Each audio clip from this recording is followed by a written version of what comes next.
మన తెలుగు రాష్ట్రాలు అడిగినట్టు అదర్ స్టేట్స్ అడుగుతున్నారా టికెట్స్ పెంచమని? అదర్ స్టేట్లో ఇప్పుడు అంటే ఇంద పాన్ ఇండియా అయిన అదర్ స్టేట్లోకి వెళ్ళి ఇప్పుడు మా సినిమాకి టికెట్ రేట్లు పెంచండి అని అడగం. ఎందుకు? మన సినిమా మన దగ్గర నుంచి వెళ్తున్నాము. మన మన హీరోలు అంటే మన స్టార్ హీరోలు అందరంటే మన అందరికీ ఆల్ హీరో అభిమానులు. ఎందుకు పరిగెత్తుకుంటూ వెళ్ళి చూస్తారు?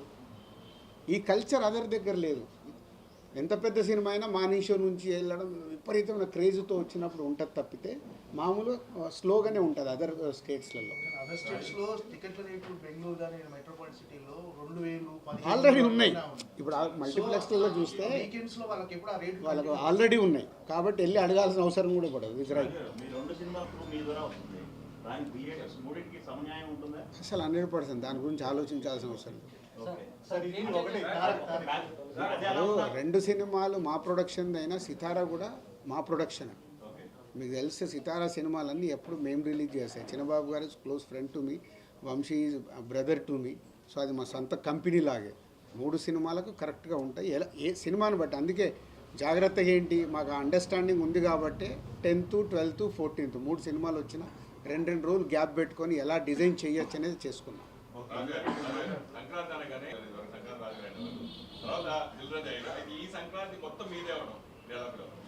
ఫీల్ అయ్యేది ఏం లేదు. నేను సూపర్ హిట్లు ఎలా అవుతాయనే పనిచేస్తున్నా. ఈ సంక్రాంతికి కంబ్యాక్ 2 సినిమాలతో కంబ్యాక్ అనిపించుకోవాలనేది. దానికి ఏం చేద్దాం అనేది ఆలోచనతో ముందుంటాం. అయితే ఎఫ్టీసీ చైర్మన్ అయిన తర్వాత సినిమా పరిశ్రమ కోసం మీరు ఏం చేయాలనుకున్నారు? అలాగే మన పవన్ కళ్యాణ్ గారు మాట్లాడుతూ చిన్న చూపు చూడొద్దు ఏపీ అని చెప్పేసి అసలు మీరు 15th తర్వాత నేను ఆ రోల్లోకి వెళ్ళాలి. ఈ 2 సినిమాల ముందు కంబ్యాక్ అని చెప్తున్నా కదా. ఈ 2 అలా వచ్చిన తర్వాత చేసి దానికి స్పెండ్ చేసి సీఎం గారు ఇక్కడ కోరుకుంటుంది గ్లోబల్, ఇక్కడ హైదరాబాద్లో cinema world international film hub లాగా ఎలా చేద్దామనేది సీఎం గారు. అది ఎలా రీచ్ అవుతాం. కళ్యాణ్ గారు కోరుకునేది ఇక్కడ యూత్ ఉన్నారు, వీళ్ళందరికీ ఇలా కావాలి, ట్రైనింగ్ చేయండి. అలా తప్పకుండా అక్కడ యూత్ అందరు కూడా రెడీ అవుతే వాళ్ళు ఎక్కడికి వస్తారు? మళ్ళీ తెలుగు చైర్మన్ అవ్వాల్సిన అవసరం లేదు. ఇండస్ట్రీలో ఒక ఇంపార్టెంట్ పర్సన్నే కదా. సో నేను డెఫినెట్గా నా సలహాలు కూడా చైర్మన్గా పక్కన పెడితే ఇండస్ట్రీ ఇంపార్టెంట్ పర్సన్గా డెఫినెట్గా చెప్తాను. అక్కడ యూత్ను కూడా తయారు చేస్తే వాళ్ళు ఎక్కడికి వస్తారు? మళ్ళీ తెలుగు సినిమాలోకే వస్తారు. తెలుగు సినిమానే. కళ్యాణ్ గారు అన్నా సార్ నేను 2 కళ్యాణాన్ని వాళ్ళు చెప్పకలే నేను నమ్మను అన్నాడు. బట్ అది ఎప్పుడు ఇక్కడ ఒక హోదాలో ఉన్నాను కాబట్టి న్యాచురల్గా అదే ఫీలింగ్ ఉంటుంది. బట్ ఎలా ఇప్పుడు మీరు అడిగినట్టు 3 సినిమాలు ఎలా బ్యాలెన్స్ చేస్తారని చేసి చూపిస్తాను. అలాగే అవన్నీ బ్యాలెన్స్ చేస్తాను. సో తెలంగాణ గవర్నమెంట్కి తెలుగు ఫిలిం ఇండస్ట్రీకి బ్రిడ్జిగా ఉండి ఎలా గ్రో అవ్వాలి అనేది చేస్తూనే అక్కడ యూత్ని ఎలా తయారు చేసుకోవాలి. వాళ్ళు రెడీగా ఉన్నారు ప్రభుత్వం అక్కడ ఏదైనా చేయటానికి. చేసినప్పుడు అక్కడ తయారైన అయ్యాక యూత్ ఇక్కడికే రావాలి కదా, తెలుగు సినిమాకే రావాలిగా. తెలుగు సినిమా అవుతుంది అప్పుడు.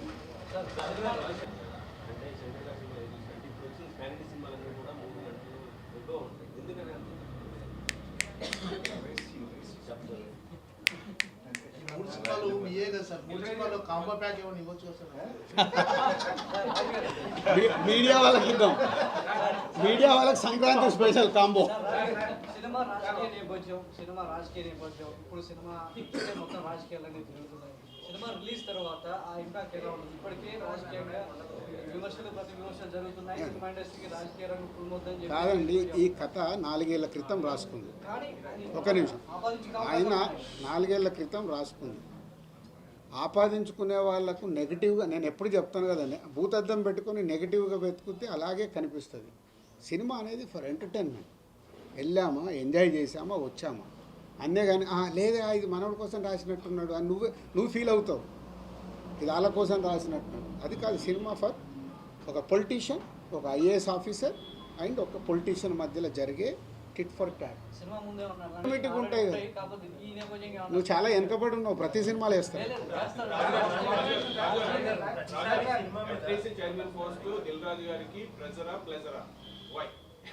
అది టైం డిసైడ్ చేయాలి. ఇప్పుడు ఇచ్చినప్పుడు నాది ఎలా ఉంటుందంటే నేను పట్టుకోను. పట్టుకుంటే 100% ఎఫర్ట్స్ పెట్టి దానికి న్యాయం చేసి రావాలి. డెఫినెట్గా ఎఫ్డీసీ అనే దానికి ఇప్పుడు సీఎం గారు చూసిన దాని ప్రకారం మొన్న ఒక మీటింగ్ ఇంటర్నల్ మీటింగ్లో కూడా చెప్పింది, దానికి ఒక రెస్పెక్ట్ రావాలి బిట్వీన్ గవర్నమెంట్ ఇండస్ట్రీ మధ్యలో. ఎఫ్డీసీ అనేది చాలా కీలకం. ఒకప్పుడు చాలా ఉండేటి, అవన్నీ మెల్లిగా డైల్యూట్ అయినాయి. చిల్డ్రన్ ఫెస్టివల్ ఉండేది, ఇప్పుడు లేదు.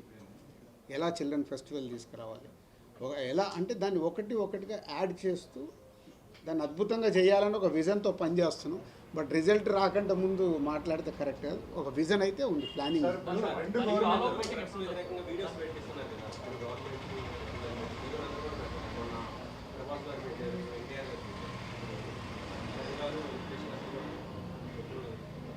అది సొసైటీకి యూస్ఫుల్ కదా. వాళ్ళు అడిగింది 100% ఆటోమేటిక్ జరిగిపోతుంది, అడగాల్సిన అవసరం లేదు. కాదు సార్, ఇప్పుడు రెండు ప్రభుత్వాలు మీకేం కావాలో తీసుకోండి, మాకేం కావాలో ఇవ్వండి, ఇచ్చిపుచ్చుకునే ధోరణి అనేది ఇప్పుడు గవర్నమెంట్ అంటే ఇండస్ట్రీ మంచి పెరిగింది అంటే ఇది రిలేషన్ మెయింటైన్ చేయడానికి ఉపయోగపడుతుంది డెఫినెట్గా. అంటే అదే ఇప్పుడు ఏదైనా ప్రాబ్లం రాగానే మన సినిమా అనేది చాలా సెన్సిటివ్, మీ అందరికీ తెలుసు. సో ఆ సెన్సిటివ్నెస్ని పొలిటికల్గా వచ్చినప్పుడు ప్రాబ్లమ్స్ పెరుగుతూ ఉంటాయి. అది రాకుండా ఉండాలంటే ఒక బ్రిడ్జ్ ఉండాలి. బ్రిడ్జ్ ఉంటే ఓకే ఈ ప్రాబ్లమా, అటు మాట్లాడతాము ఇటు మాట్లాడతాము. ఇండస్ట్రీ సైడ్ కూడా చెప్పే స్టేజ్లో ఉండాలి. ఫిలిం డెవలప్మెంట్ కార్పొరేషన్ అది తెలంగాణది కానీ ఆంధ్రది కానీ ఇండస్ట్రీకి చెప్పగలిగేలాగా ఉండాలి. అలాగే గవర్నమెంట్ దగ్గరికి వెళ్ళి ఇట్లా ప్రాబ్లం ఉంది, మాకు ఇండస్ట్రీకి ప్రాబ్లం సాల్వ్ చేసి ఇవ్వండి, ఈజీ చేయాలి. పోతే ఇక్కడ డైల్యూట్ అయిపోయింది. దాన్ని ఇక్కడ కానీ అక్కడ కానీ బ్రిడ్జ్ కరెక్ట్గా సెట్ చేస్తే హెల్తీగా ఉంటుంది. ఇది ఎలా రీచ్ అయిందో నేను వాళ్ళిద్దరు మొన్న ఈవెంట్లో ఇద్దరు రిటర్న్ వెళ్ళేటప్పుడు చనిపోయారని ఇప్పుడే తెలిస్తే నేను 5 lakhs అన్నాను. మరి అది ఇద్దరికి, సో 5 lakhs ఇద్దరికి 5 lakhs నా ద్వారా చేస్తున్నాను. సో చెరో 5 lakhs, అది మళ్ళీ 5 lakhs డివైడ్ చేస్తారేమో కాదు, చెరో 5 lakhs ఇండస్ట్రీ సహాయం కావచ్చు, అటు సీఎం నుంచి అదే ప్రభుత్వం నుంచి కావచ్చు, ఇట్లా ఇచ్చిపుచ్చుకునే ధోరణి ఉండాలన్నారు. కానీ ఇండస్ట్రీకి ప్రభుత్వం చేస్తుందే తప్ప ఇండస్ట్రీ నుంచి ఎలాంటి సహకారం లేదు అనేది మన సీఎం మీటింగ్ లో అన్నమాట కూడా. సో దీనికి ఏమంటారు? అదే అమ్మా, అదే లక్ష్మి గారు, ఇప్పుడు ఆ గవర్నమెంట్ వచ్చి ఇప్పుడు ఈ గవర్నమెంట్ 1 year అయింది. సో వాళ్ళకు ఇండస్ట్రీకి గవర్నమెంట్కి బ్రిడ్జ్ లేకుండా నన్ను పెట్టింది అందుకు కదా. ఇండస్ట్రీ నుంచి గవర్నమెంట్కి ఏది కావాలన్నా జరుగుద్ది. గవర్నమెంట్ ఏం కోరుకుంటుంది చెప్పారు కదా సీఎం గారు, సొసైటీకి ఉపయోగపడే గవర్నమెంట్ చేస్తున్నప్పుడు మీరు మాకు సపోర్ట్ చేయండి. అది ఈజీ, దాంట్లో పెద్ద కష్టమైన పని లేదు. అందరు రెడీగా ఉన్నారు. ఇప్పుడు కాదు, ఇంతకుముందు కూడా చేశారుగా. ఇప్పుడు అప్పుడు మనకు వైజాగ్లో హుద్దుద్ వచ్చింది, హోల్ ఇండస్ట్రీ ముందుకు వచ్చి చేయలేదా? మొన్న అక్కడ కానీ ఇక్కడ కానీ తుఫాన్లు వచ్చాయి. అందరూ ఈ గవర్నమెంట్కి ఆ గవర్నమెంట్కి డొనేషన్స్ ఇచ్చారు. ఎప్పుడు ఉంటారు, దాన్ని ఒక సిస్టంలో చేయాలి.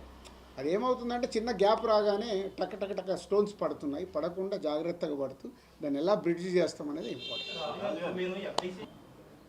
ఐఏఎస్ ఆఫీసర్ పొలిటీషియన్ మధ్య మీరు కాలక్రమేణా చూస్తే ఇప్పుడు ఐఏఎస్ ఆఫీసర్స్ అంటే మీరు ప్రతి ఐఏఎస్ ఆఫీసర్ చుట్టూ స్కామ్లు అనేవి దాదాపు more than 90% ఈ కాంట్రవర్సీలే ఉన్నాయి. సో మీరు ఐఏఎస్ ఆఫీసర్ని క్లీన్ సిట్గా చూపిస్తే ఆడియన్స్ ఎంతవరకు పాజిటివ్గా అనిపిస్తుంది? You are right. అంటే అదే చిరంజీవి గారు చెప్పినది అని చెప్పాను కదా, మీకు రెస్పెక్ట్గా ఉంటుందని. అంటే కాలక్రమేణా మన హీరోలు కూడా విలన్లు అయిపోయారు కదా. మన పెద్ద సినిమాల్లో చూస్తే మన హీరోలు విలన్లే. ఏంట్రా అంటే ఇప్పుడు అది ఎంజాయ్ చేస్తున్నారు ఆడియన్స్. సేమ్ టైం మన హీరోని ప్రాపర్గా చూపిస్తూ హీరో విలన్ మధ్యలో సంభాషణలు కానీ సీన్స్ కానీ డిజైన్ చేస్తే చూడరా, క్యారెక్టర్ని పక్కన పెట్టండి, హీరో విలన్ మధ్యలో అక్కడ అదేగా విలన్ వర్సెస్ విలన్. మీరు ఇప్పుడు వచ్చిన సూపర్ హిట్ అయిన సినిమాలు, పెద్ద సినిమాల్లో villain versus villain, hero versus villain, ఇది కూడా వర్క్ అవుతుంది కదా. ఎందుకంటే మనం దాంట్లో ఉన్నాం. ఒక్కసారి బయటకు వచ్చి సినిమా చూస్తే మీకు తెలుస్తుంది ఎందుకు వర్క్ అవుతుంది. సీన్సే ఆ హీరోయిజంతో ఆ ఎలివేషన్స్తో సీన్స్ ఉన్నప్పుడు డెఫినెట్గా చూస్తారు కదా. సంక్రాంతికి 3 సినిమాలు అకామిడేట్ చేసే స్పేస్ అయితే ఉంది సార్. ఇప్పుడు మీరు గేమ్ చేంజర్ రేట్లు పెంచారు, అలాగే అక్కడ డాకు మహారాజ్ కూడా రేట్లు పెంచారు. బట్ ఒక ఫ్యామిలీ మొత్తం చూసే పండగ కాబట్టి సంక్రాంతి అనగానే ఒక ఫ్యామిలీ అంటే 2 పెద్ద సినిమాలకి అకామిడేట్ చేసే అంత ఉందంటారా? అంటే ఇప్పుడు బడ్జెట్లే అవి ఎలా ఉంటుంది. Game changer high budget, Daaku మహారాజు ఇస్ అ గుడ్ బడ్జెట్, ఇది కొంచెం రీజనబుల్ బడ్జెట్, దాని ప్రకారమే ఉంటాయి. గేమ్ చేంజర్ పెట్టినట్లు సంక్రాంతికి వస్తున్నామని దాని సినిమాకి టికెట్ రేట్లు ఎందుకు పెడతాము? ఫ్యామిలీతో రావాలి, దీన్ని ఇలా ఎంటర్టైన్ చేయాలి. సంక్రాంతికి ఏంటి, అందరు అన్ని సినిమాలు చూస్తారు. ముందు ప్రేక్షకులు మీ సినిమా మీకే పోటీ పక్కన గేమ్ చేంజర్ నిర్మాత డిస్ట్రిబ్యూటర్ కదా, మీ సినిమా మీకే పోటీ అయ్యే అవకాశం. నువ్వు సంక్రాంతికి వస్తున్నాము, నువ్వు ప్రొడ్యూసర్ అనుకో, నీకు కూడా నేను న్యాయం చేయాలి. అప్పుడు నాది కాదు, చేయాలా వద్దా? చేయకుండా అప్పుడు మళ్ళీ మీరే రాళ్ళేస్తారు. కాబట్టి అన్ని జాగ్రత్తగా చూసి వర్కౌట్ చేశాను. థ్యాంక్ యూ అమ్మ. 10:30 అందరు వెయిటింగ్. Okay sir. చైర్మన్ గా అడుగుతున్నా. అయితే మీరు FTC చైర్మన్ గా కొన్ని ప్రతిపాదనలు ప్రభుత్వం వద్దకు తీసుకెళ్తాను అని చెప్పారు కదా, అవి కొన్ని సిద్ధం చేశారు అని తెలిసింది. ఇప్పటికే మీటింగ్ జరిగి 10 రోజులైంది, మీరు 15 రోజులు. అయితే ఇందులో 2000 ఎకరాలు స్టూడియోల కోసం అడుగుతాం. అమ్మ ఒక్క నిమిషం. సంక్రాంతి తర్వాత నేను కంబ్యాక్ అయిపోయిన తర్వాత మళ్ళీ పిలిచి అసలు ఏం చేయబోతున్నానో అన్నీ క్లుప్తంగా ఎక్స్ప్లెయిన్ చేస్తాను. Thank you. టేక్ కేర్ చేస్తున్నారు కదా, మీరు ఫ్యామిలీకి ఎంత టైం ఇస్తున్నారు ఇప్పుడు మీ కొడుకు? ఇద్దరికి 6 months నుంచి కొంచెం ఫైటింగ్ స్టార్ట్ అయింది. మా టైం ఏది అని. అందుకే 15th తర్వాత ఇస్తాను బాబు, 15 వరకు నన్ను వదిలేయండి అని నేను రిక్వెస్ట్ చేస్తున్నాను. పోతే నేను ఏం చేస్తానంటే జర్నీలో తీసుకెళ్తాను. అంటే ప్లాన్ ఏంటి, ఇప్పుడు జర్నీలో ఫ్రీ ఉంటాను కాబట్టి. ఇప్పుడు మనం చూడండి, విజయవాడ వెళ్ళాను, ఆరాన్షిని అన్వయం తీసుకొని వెళ్ళిపోయా. నిన్న రాజమండ్రికి వెళ్ళాను, వాళ్ళని వచ్చేయమన్నా అంటే ఆ టైం జర్నీ టైం వాళ్ళకి ఇవ్వగలుగుతా. లేకుంటే ఇక్కడే ఇంట్లోనే ఇవ్వాలి, సిటీలోనే ఇవ్వాలంటే డిఫికల్ట్. అది బ్యాలెన్స్ చేస్తుంది. 25 years కెరియర్లో ఇప్పుడు పెట్టలేనంత బడ్జెట్ పెట్టారు మీరు గేమ్ చేంజర్. ఇప్పుడు లాస్ట్ పరిస్థితులు ఏమో మారినాయి. ఇప్పుడు మీకు సస్పెన్స్ గానే ఉండేది తెలంగాణలో రేట్లు ఎలా ఉంటాయి. ప్రతిసారి నిర్మాతకి ఇంతే భారీగా సినిమా కోసం డబ్బులు పెట్టడం, లాస్ట్ లో వస్తాయా రావా, ఎంత వస్తాయి ఏంటి అనే సస్పెన్స్ కొనసాగడం. ఇలా కాకుండా ఒక ఫ్రేమ్వర్క్ ఏదైనా తీసుకొచ్చి ముందే ఒక లేదు అదే FDC చేయబోతుంది. ఇందాక నేను చెప్పాను కదా, చాలా సమస్యల్ని సింపుల్ చేయొచ్చు. అవి సమస్యల్లాగా మనం చూపించాల్సిన అవసరం లేదు. ఒక సింపుల్ సిస్టమ్ చేసేస్తే దాన్ని ఫాలో అవుతారు. అది మీకు జనవరి 2 కల్లా నేను FDC ద్వారా చేసి అక్కడ ప్రభుత్వానికి కూడా, ఏపీ ప్రభుత్వానికి కూడా బ్రిడ్జ్ లాగా ఎవరి ద్వారా అక్కడ చెప్పి ఎలా బ్రిడ్జ్ లాగా చేయాలనేది మళ్ళీ ఇండస్ట్రీ తరపునే వర్క్ చేస్తాను.